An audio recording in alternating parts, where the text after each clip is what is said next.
Probably the most challenging or intimidating section of the course is got to be Columbine. Not necessarily because it's the hardest, but just kind of where it falls in the day. You've only been going at that point for about 2.5 hours. You know you have a much longer day still to go, but you're already really feeling the effects of the first 2 passes and all the work over the flats. And you really start to feel it, and all of a sudden you're facing like 3,000 plus foot gain. You're topping out at well over 12,000 feet. And a lot of people don't realize this, but one of the steepest sections of the whole thing is right at the beginning. First 4, 5, 6 minutes, for whatever reason, is just super steep, and then it kind of tapers off. So that initial phase up to Columbine and then the Columbine climb, I think, is really challenging. And of course, the higher you go, the less air there is, and it's noticeable. It's a noticeable difference between the base is probably somewhere in the mid-9s to the mid-12s. You're getting less and less air, and it starts to feel worse and worse and worse the higher you go.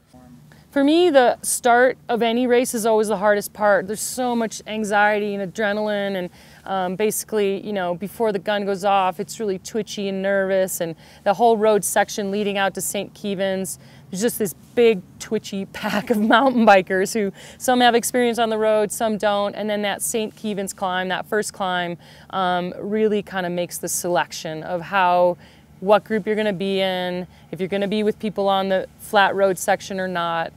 So for me, the first hour of the race is always the hardest until you kind of find your rhythm, you get into it, you get with your little group of people and see what kind of day it's going to be for the legs. For me, the most daunting part of the course is just the approach up to Columbine, knowing that it's coming, knowing that you're going to be suffering, knowing that it's just a matter of time before you're just going 2.5 miles an hour and just working for every pedal stroke. So that's probably the most daunting part for me, for that part of the course. But you get to turn around and come back down and, hit 45 miles an hour, and that's always fun. So by far, it's power line ascent because you're hitting it at mile 80, and the first 1/3 of it is just super steep, and your legs just aren't fresh like they would be. So it's really tough to climb it. You can do maybe half of it, and then it's hike a bike. But once you crest that thing, then it's smooth sailing over that. It's just a bunch of false descents.